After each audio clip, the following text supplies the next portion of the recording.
They say that only the night is truly honest, that in the dark you see what daylight hides.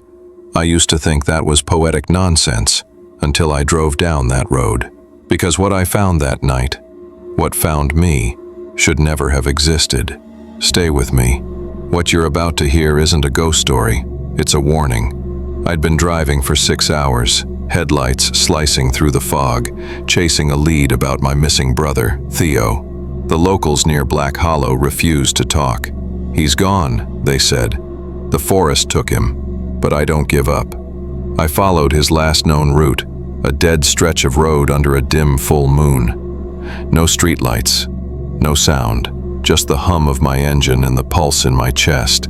Then I saw him. Not Theo, a man, standing perfectly still at the roadside.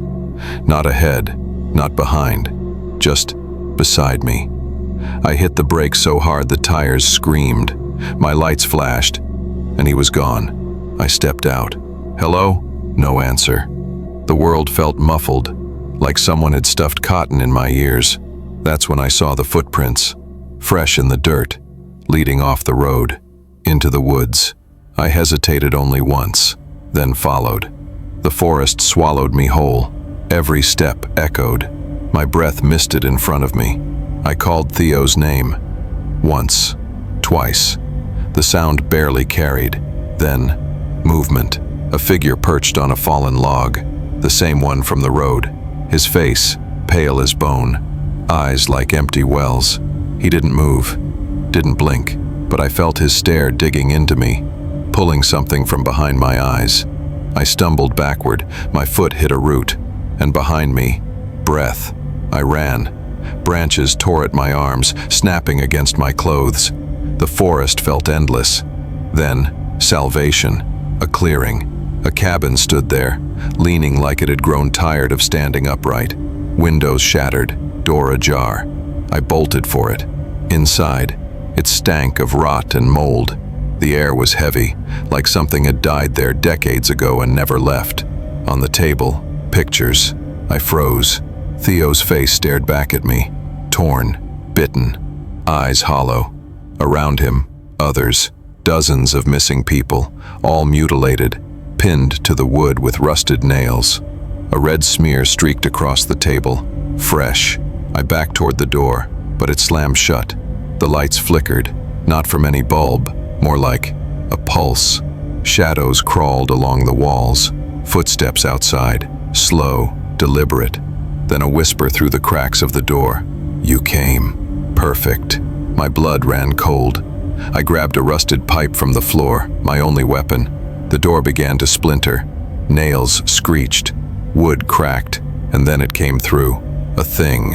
Long, distorted limbs, jaw split too wide, skin stretched thin like wet paper. Its eyes were pits, its grin, a knife's edge. I swung the pipe, metal crunching against bone. It shrieked, a sound like iron tearing. I ran for the window, smashing through it as the cabin erupted behind me in roars. The forest was alive. Branches moved like limbs reaching for me. Every direction looked the same. I screamed Theo's name, even though I was terrified something else might answer. Then I saw him, the wanderer, standing between the trees, watching, tilting his head as though curious. I ran. A faint blue light flickered ahead. Maybe a road, maybe salvation. But as I neared it, whispers curled through the air. Stay, stay. Faces blinked in and out of view, pressed into bark, shifting in the shadows. I was crying now, gasping for air, sprinting toward the light. The clearing was wrong. Bones covered the ground, arranged in spirals and symbols I couldn't understand. At the center, a black stone monolith pulsing with blue light. I stepped closer, and then I saw him, Theo, or what was left of him. His body lay at the monolith's base, flesh torn, limbs broken, eyes open, mouth frozen mid-scream. No, no, no, no. I fell to my knees, choking on air. Something moved behind me. A dozen figures emerged from the tree line, bent, twisted, jointed wrong. They moved in silence, snapping their heads toward me in unison. I swung my pipe, screaming. It connected with one, bones cracked, but more stepped forward. Then the wanderer spoke, his voice deep and endless. "You seek what is lost. Now, you belong." The monolith's light flared, swallowing everything in its glow. I don't remember how I got free. One second I was on the ground, the next I was running through the dark, heart pounding like a war drum. The shadows chased. The wanderer glided behind, calm, patient. I could see the road ahead, a strip of gray salvation. I burst through the tree line, stumbled onto asphalt and collapsed beside my car. They stopped at the edge of the forest, watching. The wanderer's silhouette stood still, framed by the trees. I fumbled the keys, jumped inside, locked the doors.